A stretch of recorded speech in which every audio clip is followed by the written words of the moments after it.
Hello everyone and welcome to Le Labo DJ. In this documentary, I invite you to discover all the stages involved in the remastering of Astérix and Obélix Mission Cléopâtre. The aim of this video is to give you a detailed insight into the bowels of post-production and to show you the work of the artists behind the scenes. I invite you to watch this documentary in HDR to get the most out of the explanations and comparisons offered on the work of color grading.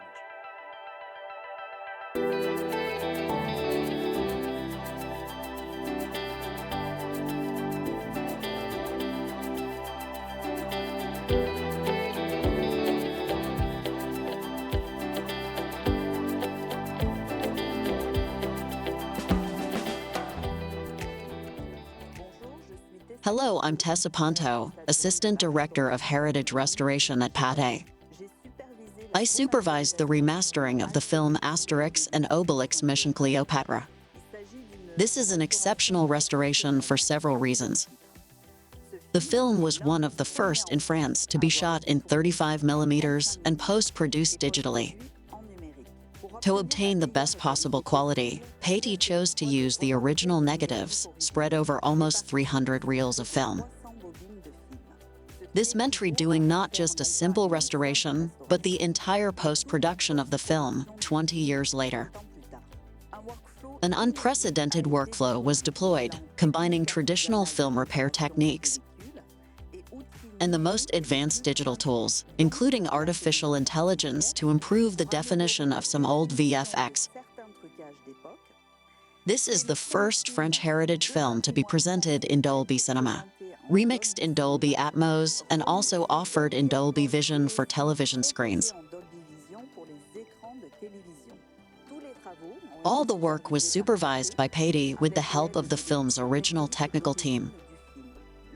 Director of Photography Laurent Dayan, Mixer Thierry Lebon, Post-Production Director Cyril Contjan. The result was, of course, validated by Alain Chabot. The work was carried out at the Hiventy laboratory, which specializes in both film and digital worlds. We were faced with a number of challenges, not least the difficulty of recovering certain digital archives that are now virtually unusable. What's more, before digital post-production, we used to edit the original negative. This was not the case for this film. All we had was the 2K shoot of the time and these famous archives, these DTF elements. After testing, we decided that the 4K scans from the 2K shoot did not provide sufficient quality to match that of the original negative.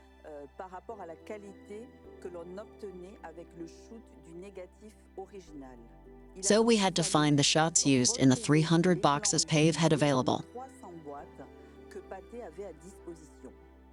From start to finish, our deontology was to respect the original work and Alain Chabot's intentions, while adapting it to today's broadcasting modes, 4K, HDR, home, and cinema.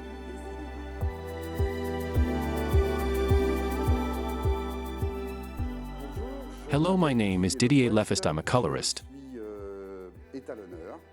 Laurent Dayan, Director of Photography. I worked on Astérix Mission Cléopâtre in 2002. Back then, of course, we shot on film, so we had Aeroflex cameras with Kodak film. If I remember correctly, 3 different emulsions, 500, 250, and, of course, 50D for all the outdoor scenes, since we had a lot of outdoor scenes in the desert. Everything was scanned on a Kodak Cineon at the time, and the scanned images were in 2K 8-bit. I couldn't get the whole film online. So when I wanted to see reel number 4, for example, I had to ask the day before for it to be released. Remove reel number 3, for example, so I could see reel number 4. We discovered extraordinary things. The ability to calibrate digitally, to have stronger, more present colors, to improve light connections, since the film was shot a lot in natural light.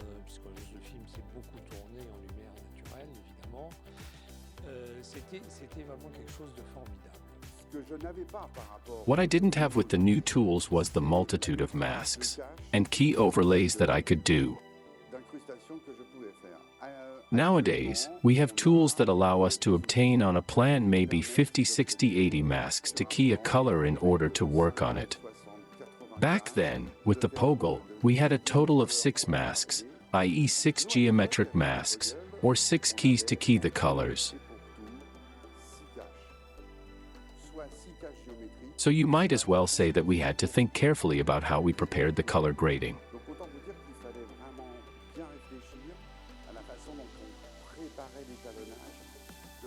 Knowing that the colorimetric reference was naturally comics. It wasn't as easy as all that for me, having calibrated digitally on screens when I was doing advertising, where I could see things straight away, correct them and see that everything was fine, but there was the shoot and the return on film, so we made dailies every day, chose extracts of shots and then shot them, developed in a laboratory, of course, and the next day we looked at it on a big screen, in 35mm projection, and then we realized that it wasn't like that, so in order to have blue, well, maybe on the digital screen when we were grading, the blue had to be a little more yellow or a little more green, I don't know. Naturally, there were rendering problems, i.e. a positive that was, either my contrast was too strong, so I had to lighten the contrast in digital projection to obtain the result we wanted in 35. From time to time, the baths weren't called as they should have been, so we had positives that were too warm, too red, or too cold. There's one scene I'll always remember with shots of Roman legionaries preparing for battle, with lots of dust and backlighting and all that. Well, you couldn't see anything, just a vague shadow, a white screen. We tested the shot in projection 35 the next day. It wasn't the right color, but we could see everything. We were wiping the slate clean a little, even though we'd made 5 films before, and we were at the very beginning of digital color grading.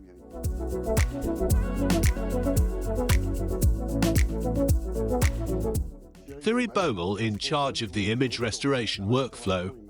What's special about this film is that we had a lot of elements because it was so extensively shot at the time, and we also had computer storage of all the effects. So the first difficulty was to analyze the elements we had and to sort out what was used in the final cut and what was not. We chose to ray-scan the original elements, the original negative, with better scan quality and resolution since it's in 4K. To do this, we need to know which shot is used at which point in the film, and from which frame number to which frame number. With these new scans, we'll need to reconform the film. In other words, we'll have to reshoot the same film as before, but with the new 4K versions of the images, a process known as conformation or reconfirmation. The main difficulty at the start of work on this film was that we couldn't reuse the film's timeline on our modern tools as it was edited at the time.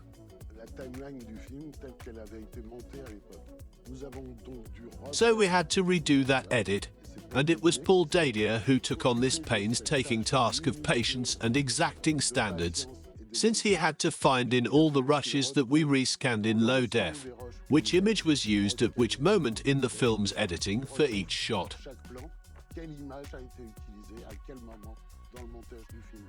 We were faced with a very substantial volume of 35mm rushes, over 300 boxes, and so our difficulty was to say to ourselves, are we going to have to scan everything, or how are we going to know which boxes contain which shots, and scan only the images that are useful in the final cut? We used the descriptions in the box names to try and make an initial sorting. Then we did a low-def scan in HD, and from there we looked to see if what we had in those boxes were edited or unedited shots. And from there he tried to replace all the shots one by one in the timeline with elements from our new scan to find out in which box art which keycode was which image. For the releases at the time, we recovered the D5, which was the video master, and of course the 2K shoot on 35mm into NEG. All Astérix special effects were saved on 2 digital magnetic media, an archive on DTF, which was the Sony format of the time for storing and archiving data, and a brand new format that was arriving, D6 data, which was intended to be the future standard for archiving digital data elements. And the proof is that this format has totally disappeared, and today we have the cassettes on which we made the archives, but we no longer have the equipment to read them. After a quick search in France, where there were tracks but nothing directly usable and exploitable, we found a service provider in England who still had 1 or more DTFs and was able to operate them. All in all, Paul spent 5 or 6 weeks redoing the film's complete confirmation. The DTFs from which we recovered all the rigged shots, the VFX, also contained the entire film, but the problem was that for us anyway, what we had today on film support was of a much higher quality in color and definition than these DTF archives.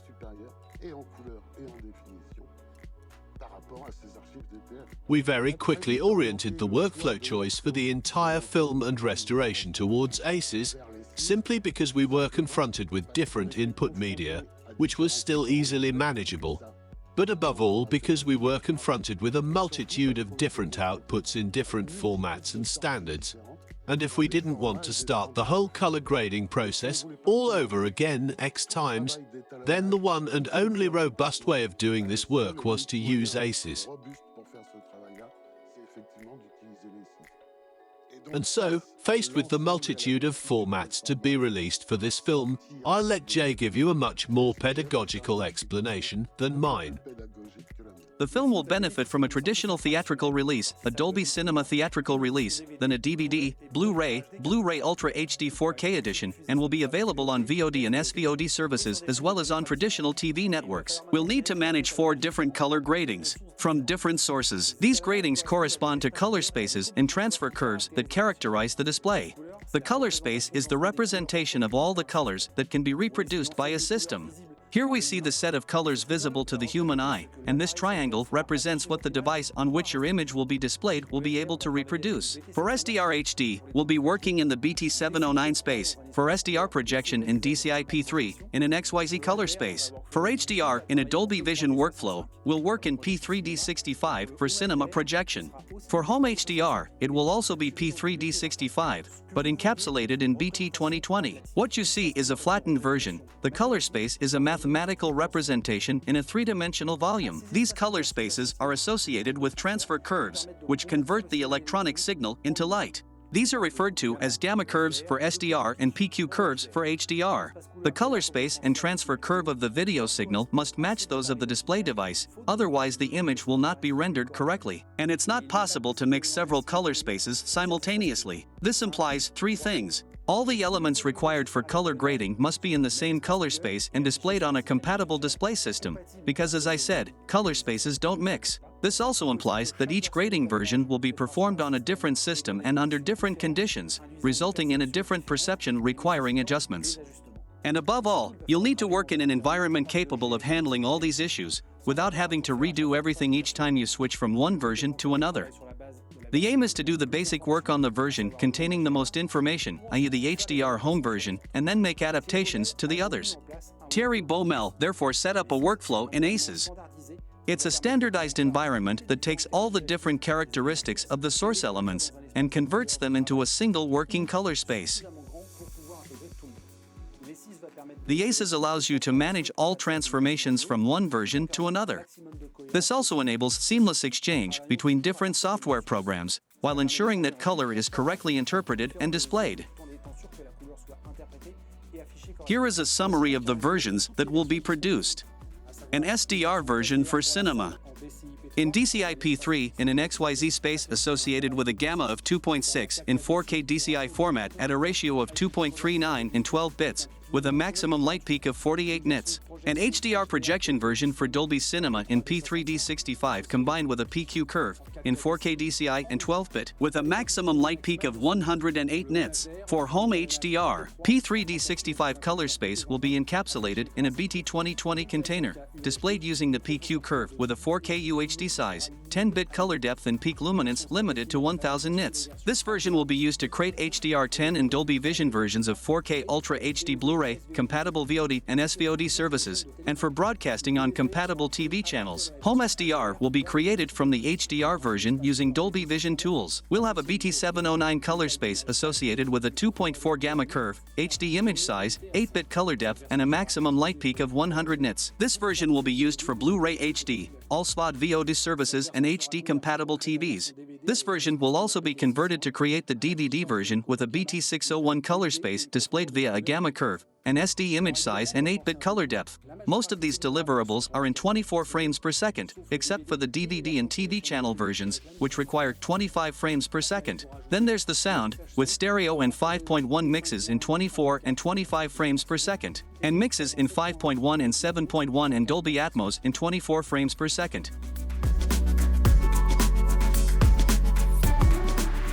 Hi, I'm Benjamin Alimi, head of the Photochemical Laboratory and Restoration Department at Hiventy.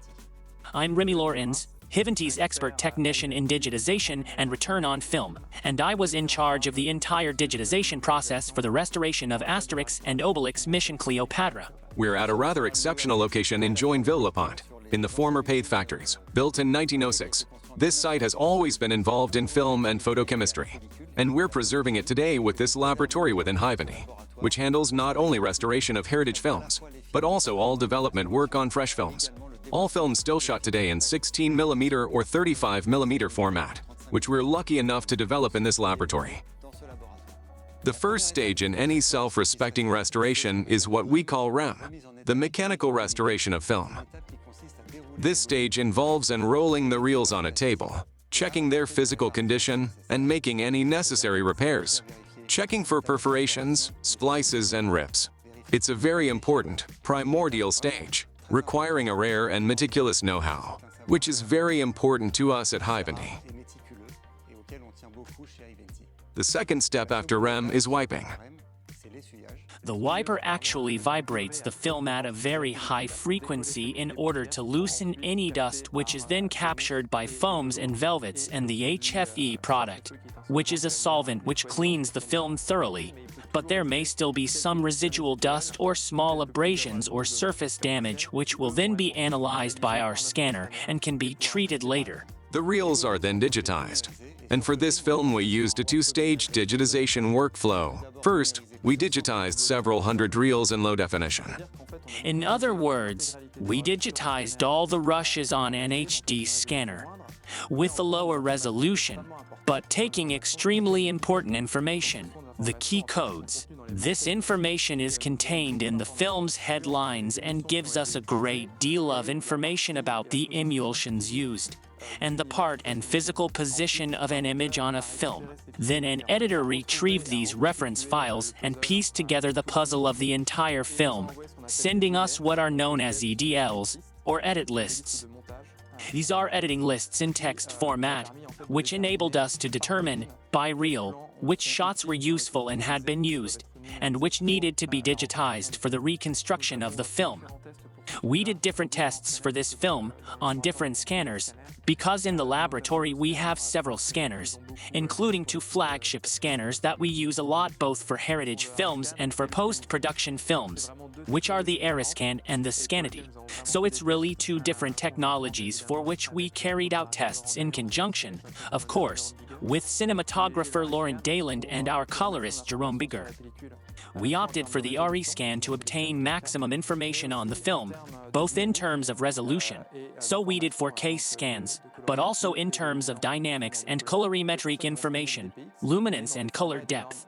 To do this, we scan DPX, but in special formats and standards called ADX, which is in fact a standard established by the Academy of the Oscars to obtain the greatest possible dynamic range, in order to be able to do post-production in HDR. So you need to know that this scanner works with a dual flash CMOS sensor. In other words, there are really two exposures to obtain the best possible information and the greatest possible dynamic range in relation to the density of the film. A special feature of this scanner is that it can also recover what is known as the alpha layer. In other words, we scanned with an infrared flash. In fact, the principle of this infrared light is to detect any small abrasions, dust or surface scratches on the surface, so as to be able to treat them afterwards in digital restoration. So, to calibrate the emulsions, we first choose open gate, which corresponds to a default sensor calibration setting to obtain maximum information. Then, we'll do what we call the dmin. This corresponds to the minimum density. To do this, we choose an area of the transparency that corresponds to the transparency of the film. In other words, in the interimage or interperforation area, for which we'll apply a calibration that corresponds in fact to the fact that the scanner and sensor will subtract the mask from the film. Obtain a black that is black to remove the dominant of the film support. Because negative emulsions have an Eastman Kodak mask, which is an orange mask that is used both for the print and for the photochemical process of the print chain. And then, of course, another very important step is to focus. So the scanner focuses the film. To do this, it relies on the grain of the film to obtain maximum contour and detail of the information to be photographed on the film. So we have different Kodak emulsions. KK, which corresponds to 50D50 Oscillator lights. We also have other emulsions, KU and KI, which is a Fuji emulsion, and an internegative emulsion corresponding to 20-42, which is the film used for the shoot and the return to film in 2002 for the creation and printing of the print when the film was released. Some shots, notably the establishing shots, were shot on 35mm film, but with 8 perforations, using the VistaVision process, which allows for a wider image and horizontal rather than vertical film scrolling. We scanned them on the other scanner I mentioned earlier, the Scanity, because we were limited in height on the Aeroscan, since the Aeroscan's window allows a height of 4 perforations. But the Scanity is a scanner with a different capacity and technology. In fact, its technology is based on what we call an inline sensor. In other words, it's a sensor 4,300 pixels wide by 96 lines, which scans the entire film as it passes through the scanner and recomposes the height of an image.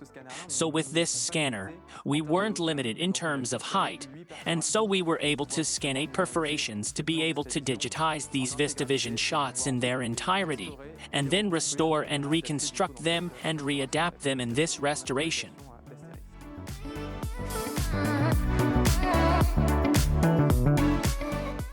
My name's Sylvan, and I'm a restoration team leader at Hiventy. We receive the images after they've been scanned and conformed, and it's then up to us to assess the film, the defects to be corrected and the operations to be implemented to ensure that the film is as clean as possible. In terms of work breakdown, we apply a series of filters. Generally speaking, we let the machine do the automatic part, and then its manual work. Essentially, we fine-tune and finish so that there are no residual original defects, such as those that the machine can regenerate. For this restoration, we used Diamond software, which was developed by HSArt and is one of the best software packages for restoration in general. In this shot, we're faced with a small, classic problem that requires manual intervention, which is fairly straightforward and visible. It's a huge patch in the beard. We'll do an interpolation between the before image and the after image, and that way we'll have a clean beard. Here we have a tear in the film that's a little bigger. We'll be able to correct it quite easily.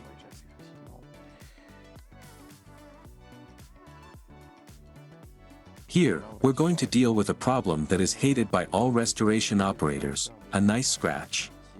I'm going to use the tool designed to correct scratches in the diamond, called the scratch.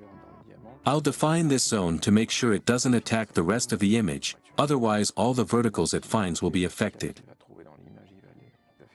To carry out the correction, the software already detects the scratches by contrast analysis and then tries to fill the defect using two different methods.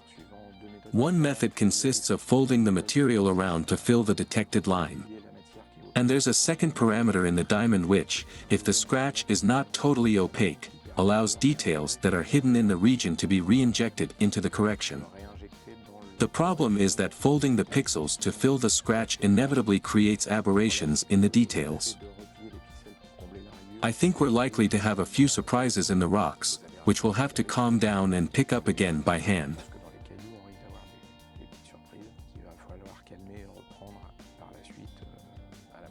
So, on this shot, we have a rather peculiar defect which is linked to the shooting. There's a wobble in the image, which will generate a slightly strange blur. We interpolate the before and after images to recreate a clean image. The impression of instability is quite significant. We end up with a recomposed image, with a few minor aberrations. There's a little problem with the hat. I've brought back an image that hasn't been corrected to bring out the details that interest me. You can see that he set the hat correctly.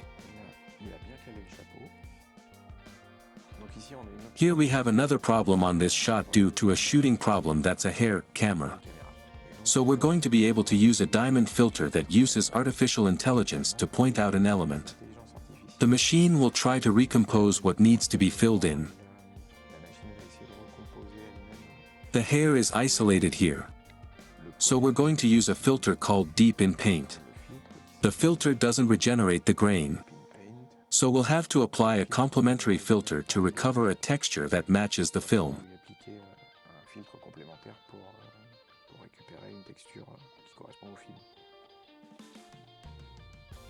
So here we have yet another problem, which is camera instability due to shooting. We have a temporary frame that corresponds to the final frame that will be applied, but the original image is full frame. We use a filter called the Stab ROI Tracker.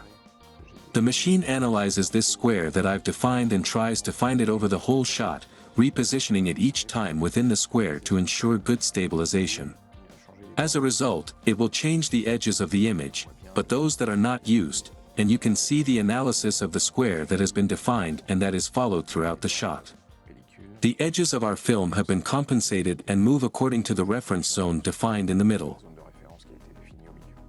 This is the type of operation we carried out on all 1,800 shots in this film.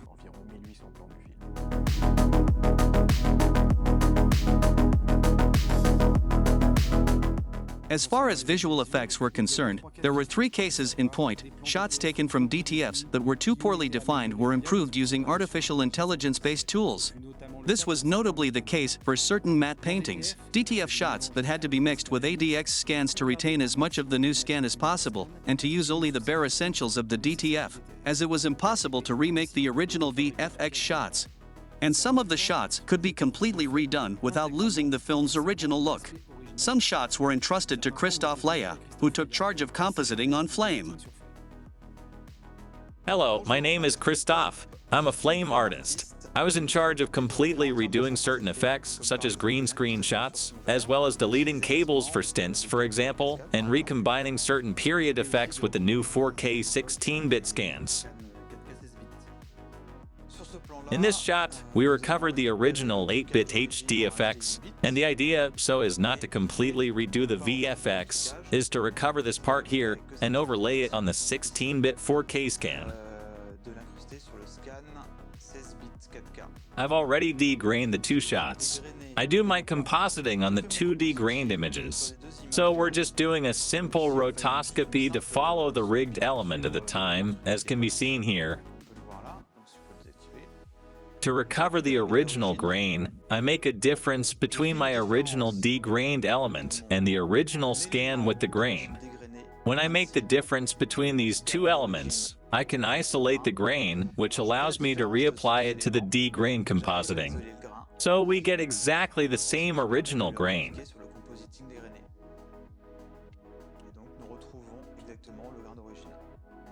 On this shot, I had to erase an apparent mustache tape. So the technique was to use a paint tool on an image and then reapply, tracking movement and deformations. So we did away with the tape on the mustache.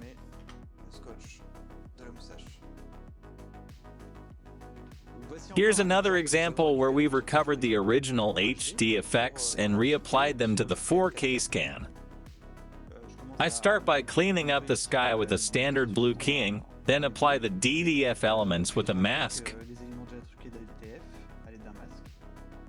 Here we can see that the crane is still visible, but it will be completely out of frame in 2.35 format. For this shot, the main challenge is to recover all the details, such as the hair or the crown. The problem is that all the tracking crosses and shadows behind compete with all these small details. So the first step is to clean up this green. I'm now going into Fusion and I'm going to use an artificial intelligence tool that will enable me to do a rough cutout of my shot. After the first rough clipping and recompositing on a plain green background, there are still some tracking crosses in the crown. I had to paint frame by frame to remove the residual tracking crosses. Once I've cleaned up the green background, I'll be able to overlay it on the original background. Which brings us to this result. Thanks to the 4K 16-bit elements, we realize that the result is much finer than the effects that were done in HD at the time. You really get a lot of detail.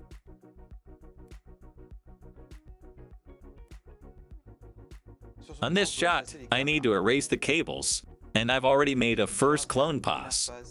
I'm going to do it frame by frame. So there are still elements of cable and harness on his costume. So to finish, what I'm going to do is one element already cleaned and track the whole thing, following its movement.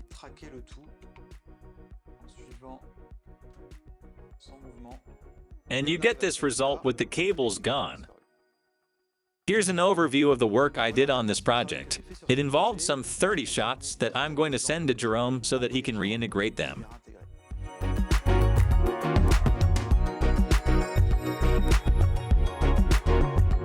Hi, I'm Jerome Beguer, Senior Colorist at Hiventy Transperfect. I was in charge of color grading on the film, which took no less than 5 weeks.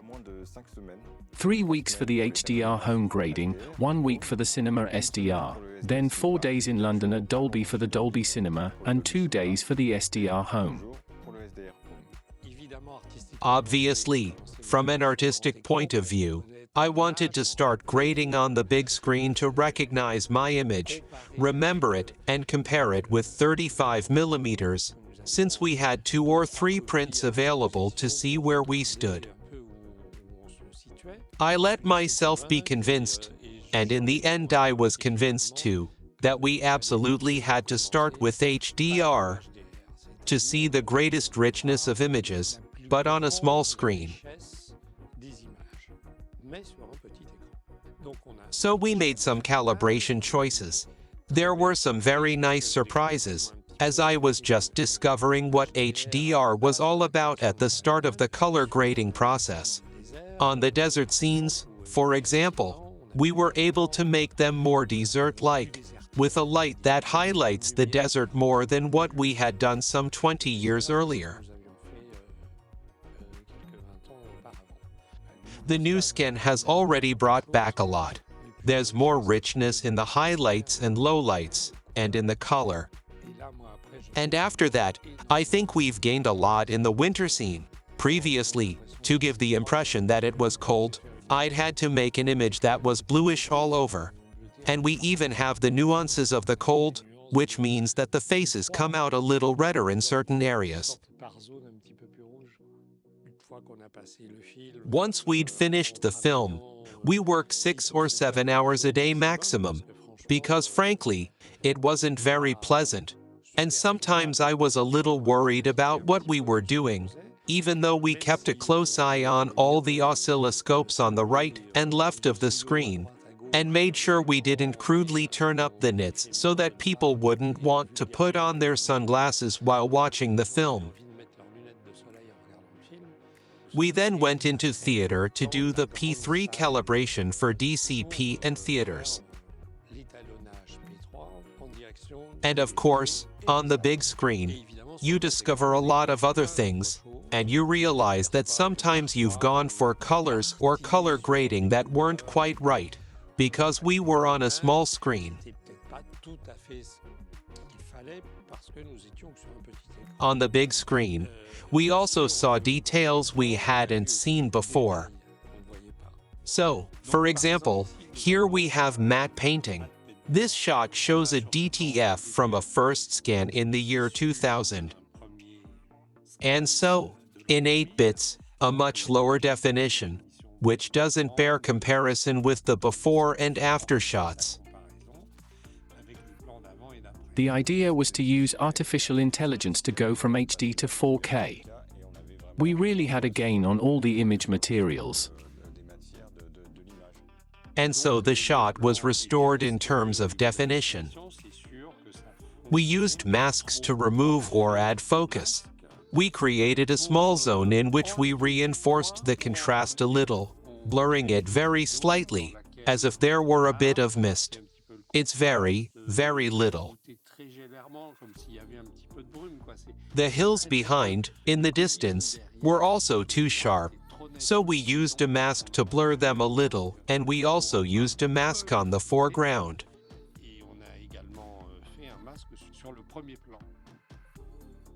Another example of matte painting, restored thanks to artificial intelligence on the one hand, and Jérôme's work on the other. So here, the masks are not at all masses of color, they are really to work on definition, to preserve it in certain shots. The edge of the mountains was a bit strange. We reworked them. We've really got something that's perhaps better than what was there at the time. It's a bit of luck, but it's also because we forced it a bit.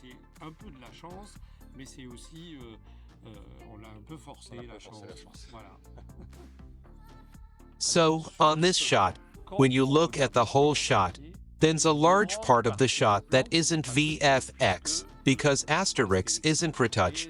The extras, there's nothing happening on them. The VFX only applies on Isabelle Nanty. So Jérôme's job was to blend the majority of the shot's negative through moving masks, of course. You can see that the mask is moving. At one point, everyone goes into the DTF, and at the end of the shot we come back to the negative only. The physiological effect gives the impression that the shot is entirely negative. I also took the liberty of making this trick because the shots were very short. I used a maximum of 10 images. And it works.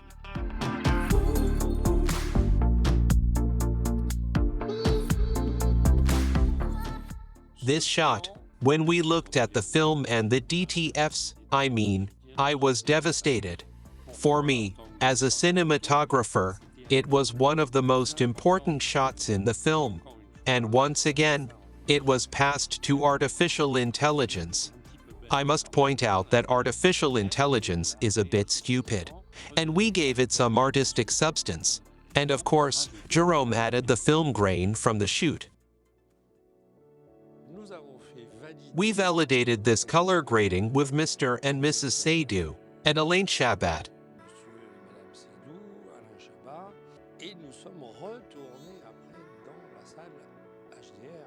Afterwards, we went back to the HDR room and once again adapted this HDR file to improve it in P3 with widescreen vision.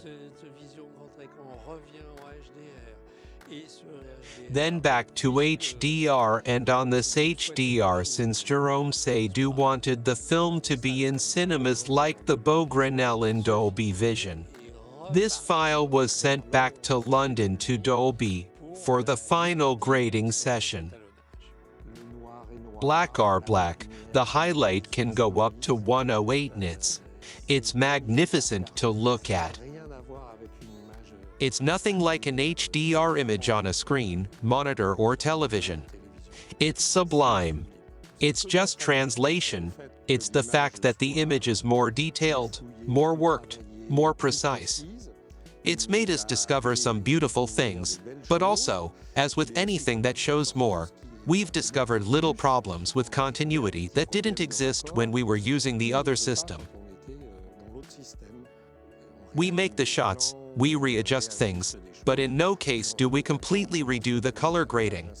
It's really an adaptation. For a normal cinema in SDR, we have a contrast ratio of 2000 to 1. And here, on this screen, we have a ratio of 1,000,000 to 1, which means that the black is really black. The shot of the eyes wandering around the pyramid, for example. Black is black, not gray, as in cinema. When you see your images in Dolby Cinema projection, you have the impression that everything you wanted and didn't get, you finally have. All the shades of black you can get from dark are magical, and so they were on the film because you can see them, but I hadn't seen them before. This is the first time I've ever done a grading like this. It's a really incredible artistic step. When we're lighting operators, we're in a space where we can see things. And I've always thought that with HDR, when we talk about HDR on a screen, we're putting the viewer in a vision that's out of the ordinary. In other words, we're showing them things they might not otherwise see. I'm talking in terms of light output and contrast. When we're in an HDR projection on a cinema screen, we're in the spectator's vision. When we were working with Jerome on the HDR screen, after 6 hours you start to feel completely worn out. Here, we could work 24 hours a day. It's so beautiful. And above all, when we validate the DCP, we throw in the Atmos sound in the color grading room. And this is the apotheosis. Back in Paris, all that remained was the SDR home version. This will be generated during Dolby Vision analysis from the HDR version. The result is an SDR trim pass in Rec 709. Although the process is automated, adjustments are sometimes required. During this analysis, a series of information items are also generated, enabling the creation of dynamic metadata on a scene-by-scene basis, or frame-by-frame if required. This metadata will be included in the Dolby Vision version that will be available either on Blu-ray 4K HDR or on services offering Dolby Vision streaming. Not all consumer devices can currently match the characteristics of an HDR reference monitor. To ensure the most faithful display possible, Dolby Vision-compatible devices will be guided by this dynamic metadata to best preserve the basic artistic intent, whether on a TV, tablet, phone, or computer. The aim is to offer a consistent, homogeneous visual experience, whatever the device, with the least possible drift.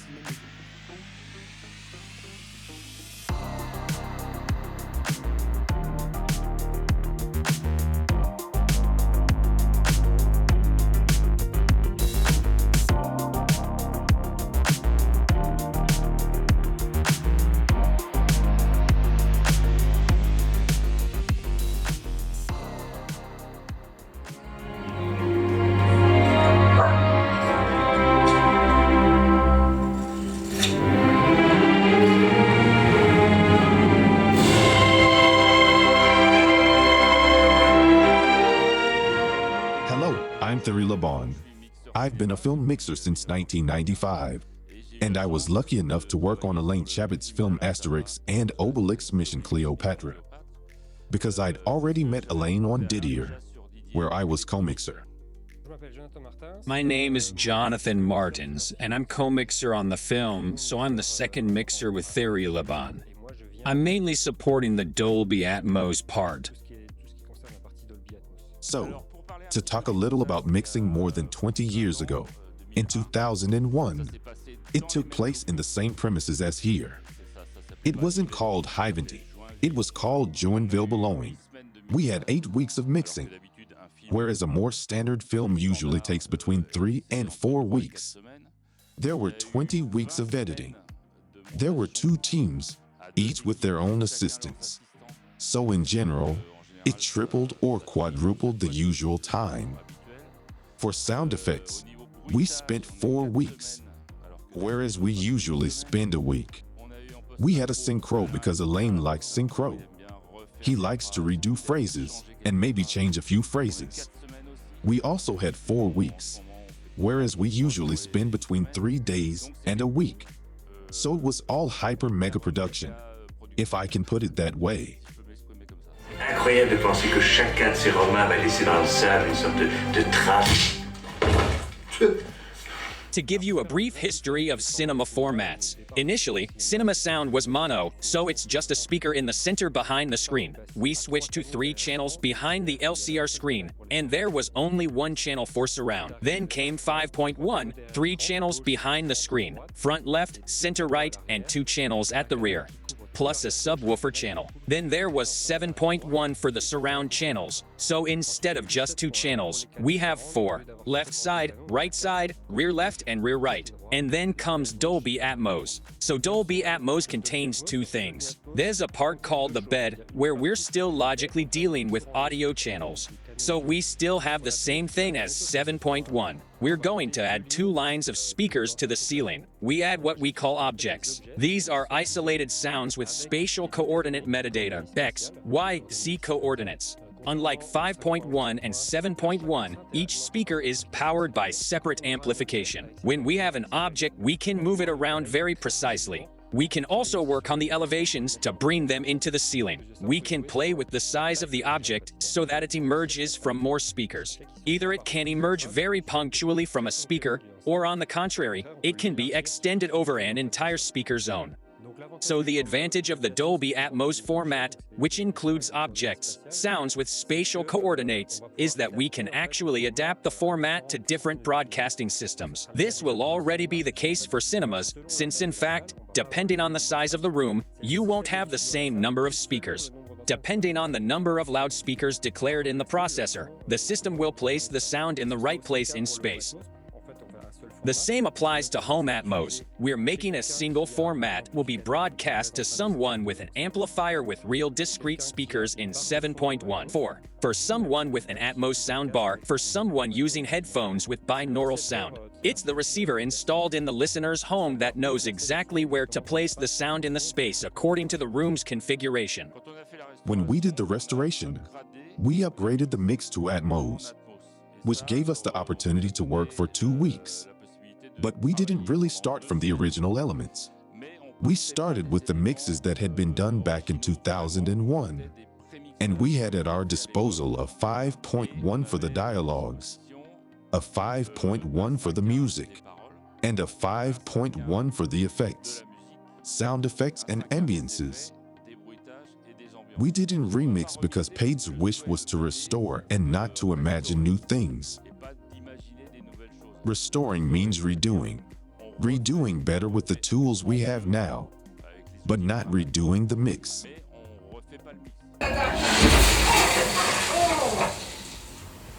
No. So the original mix is partly here and partly at Jonathan's place, because we split up the work. I've got the dialogues, sound effects and music. Jonathan does the effects and ambiances. This allows us to work on the objects, to make them move a little separately, because otherwise we'd waste too much time waiting for each other. Normally, you are not supposed to touch the dialogues.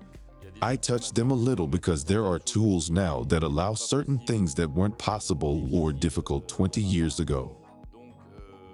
So I allow myself small differences in level, little things like that. And I can even send words into objects. You'll see later. We'll play you an extract. Maybe. In the pyramids or there. It's obvious.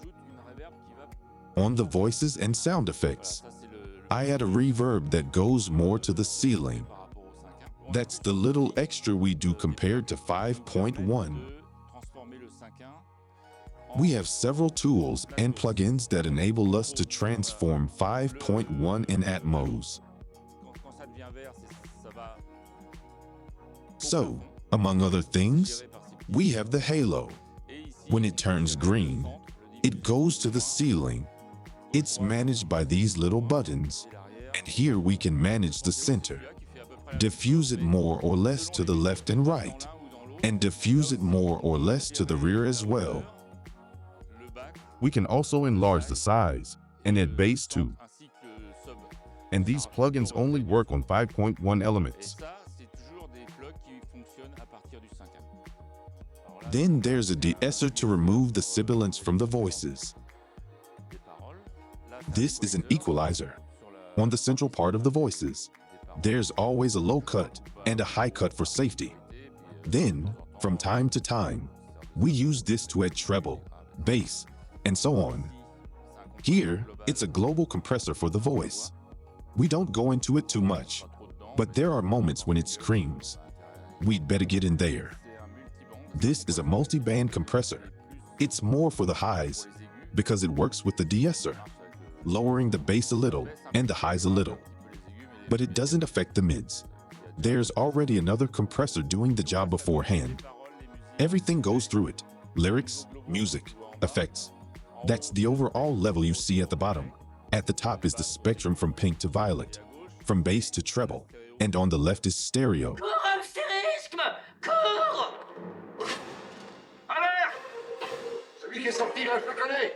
You can see that the rear speakers are well filled out and at the same level as the front.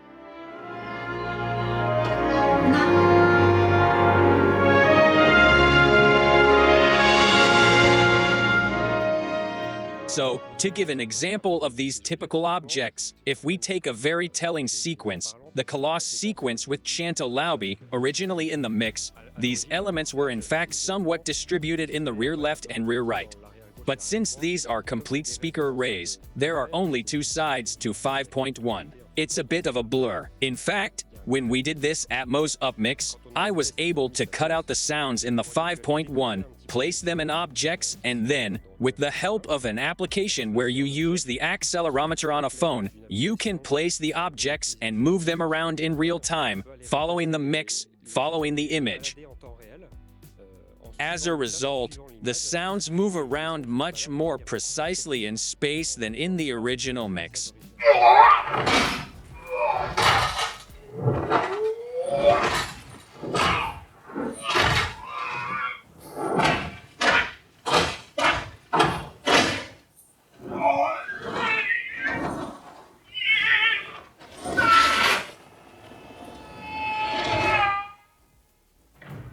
What Dolby Atmos brought to the artistic side of this film was, first and foremost, the ability to move, as you've already understood, with Joe, particular sounds, such as the cannonballs during the catapults, or the Romans being stampeded by Astérix and Obélix. And the film lends itself to this, in that there are quite a few sounds that could be called off, i.e., off images that can be moved around like that. The example of the pyramid is a good one. The three characters get lost in a labyrinth of pyramids, and sending the voices to the far left, to the ceiling, to the right, enhances this phenomenon of perdition. He can't find his way back, so the sound adds something to the image.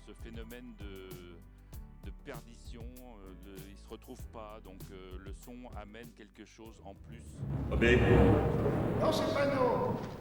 Astérix. Oh. Oui, je suis là. Oh.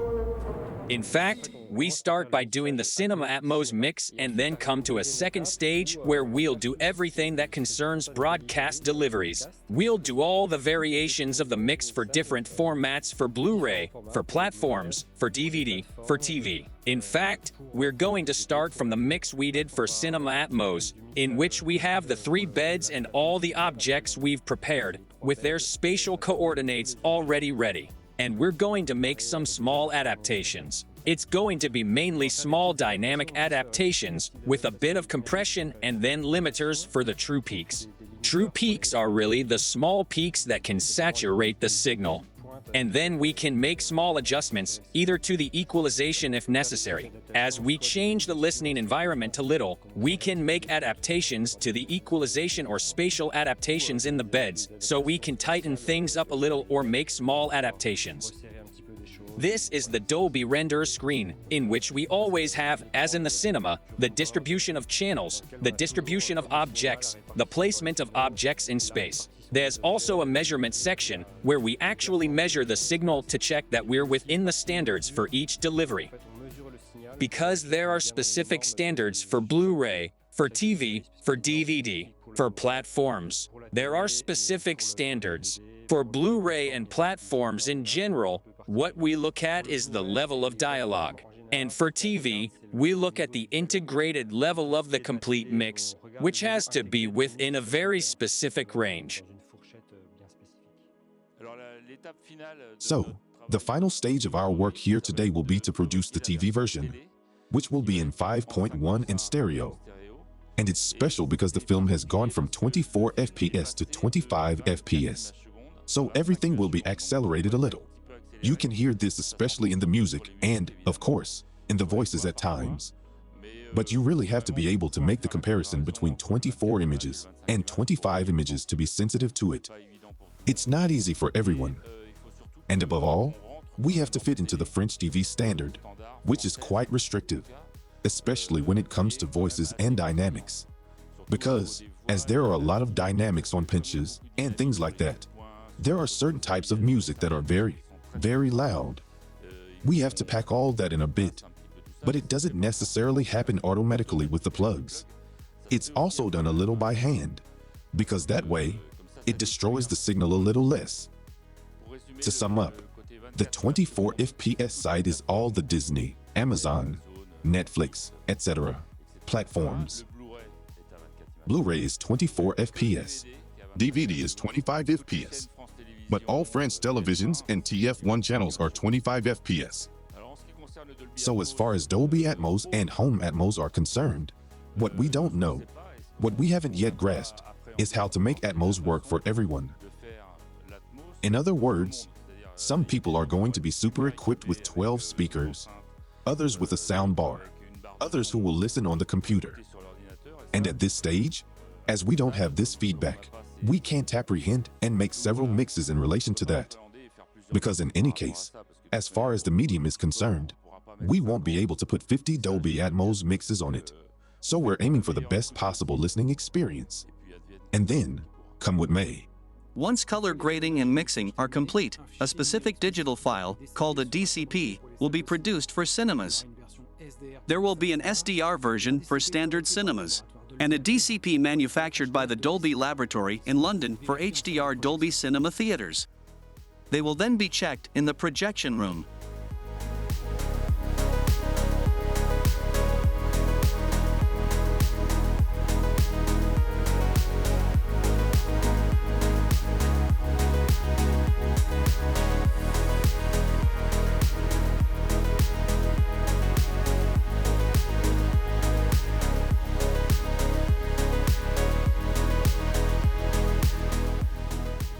Hello, I'm Mikhail Lechat.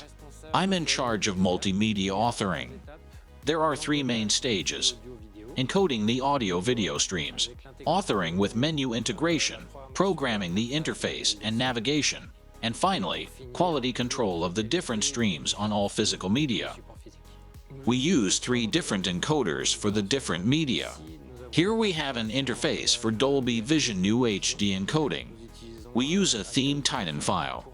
For encoding, whether DVD, Blu-ray or HD, we are limited in terms of disk space on each medium. So we have to calculate the target and maximum bit rates according to the space on the disk and the elements that are also on the disk. Basically, DVD and Blu-ray have two layers. So on DVD, there's a single layer of 4.7 GB and a double layer of 8.6 GB. Blu-ray 25 or 50 gigabytes. On Blu-ray UHD we're either at 50 gigabytes and 66 gigabytes double layer and 100 gigabytes triple layer. and this particular film, on 3 layers, uses 90% of disk space. It was decided not to include any bonuses, in the interest of maximum quality. The bonuses are present on the other physical media, so we were able to set a very high bitrate of 93 megabytes at target and 97 megabytes at maximum. For Blu-ray SDR, we have target bitrates of 37 megabytes and 39 at max. For DVD, we have a bitrate of 7 megabytes. There's a max bitrate of 8.6 megabytes. So we use Dolby Vision Profile 7. We have 2 output encoding files, an HDR10 base file, and a Dolby Vision enhancement file for Dolby Vision display on compatible TVs, and also SDR compatibility with the Dolby Vision Trim Pass. It took 40 times the program time to encode this program in Dolby Vision. The calculation is quite long because we start with a 1.2 tera master and the final file is 72 GB. This represents roughly 3 to 4 days of encoding. So it's typically on this type of image, where you see people swarming all over the place, with lots of detail in the background, where the bitrate and encoding characteristics are important, to optimize quality and avoid compression. A bitrate that's too low will quickly cause visible compression and, at most, macro blocks. So you have to be careful with an image of this type with grain and noise. It's a more complicated image to encode. We're going to use very specific encoding parameters in addition to a high bitrate to optimize this and avoid generating additional defects linked to grain or noise. And it's precisely with this type of setting and a high bitrate that we can have differences with platforms on the final image quality. To encode Dolby Atmos, we use proprietary Dolby Media Encoder software. As a source, we use a DAMF file for Dolby Atmos master format. Before the arrival of Dolby Atmos, we used to encode in DTS, DDS master or whatever. So we've kept this habit of encoding in DTS by default when it's not Dolby Atmos. As for authoring, we use 3 different programs. For the DVD, we use DVD Studio Pro on the Mac. For standard Blu-ray, we use Sony Blueprint. And for UHD Blu-ray, we use UHD Scenaris software. So the aim of authoring is to bring together all the elements, retrieve the computer graphics, the audio and video streams, the subtitles, the bonuses if there are any, and integrate all this into the software. So when authoring, we'll make sure we can navigate between each page. We'll program the different pages together so that we can navigate from one to the other. To be able to set the right audio settings when we activate the Atmos, for example, so that it's the Atmos track that's played, the audio description or the commentary. We're on the film's UHD timeline, so we can see the 2 layers that concern Dolby Vision. The base layer and the enhancement layer, which is here. You can also see the audio, Atmos and AD in DTS Master and DTS Audiocom in Track 3. There are also French subtitles for the deaf and hearing impaired and an English subtitle track. And the layer you can see here is the pop-up. This is the menu that plays while the film is playing, which you can activate or deactivate. And here, the film's chaptering is divided into 12 chapters. On the script, you can see the different elements. We can see that there are logos at the start, a paid logo, a logo to launch audio description, a legal text, access to the top menu, and access to the film. Programming is therefore carried out on each input and output element, and on each navigation button. So, on the top menu, the main menu, you can see several access pages. You can see an entry animation, a menu page with the main accesses film, chapter, version. There are 3 chapter pages, a version page for audio and subtitle selection, and a page for output animation. Then the last big step is the whole quality control part. We have to check all the encodings, whether on DVD, Blu-ray or UHD Blu-ray. The 3 codecs are different. so we have to do a complete check of each stream, each physical medium. We check all the audio and subtitles, so we also check the bonuses. We also check all the programming, the menu navigation, that every action works, that every access works, that all the returns after a video work. There's a whole lot to check. It took a team of 7 people 3 weeks to complete this project. The remastering took over 2 years' work by our teams and those of Hiventy. And we're very proud of the final result, and above all to see that the public responded so well to the theatrical re-release.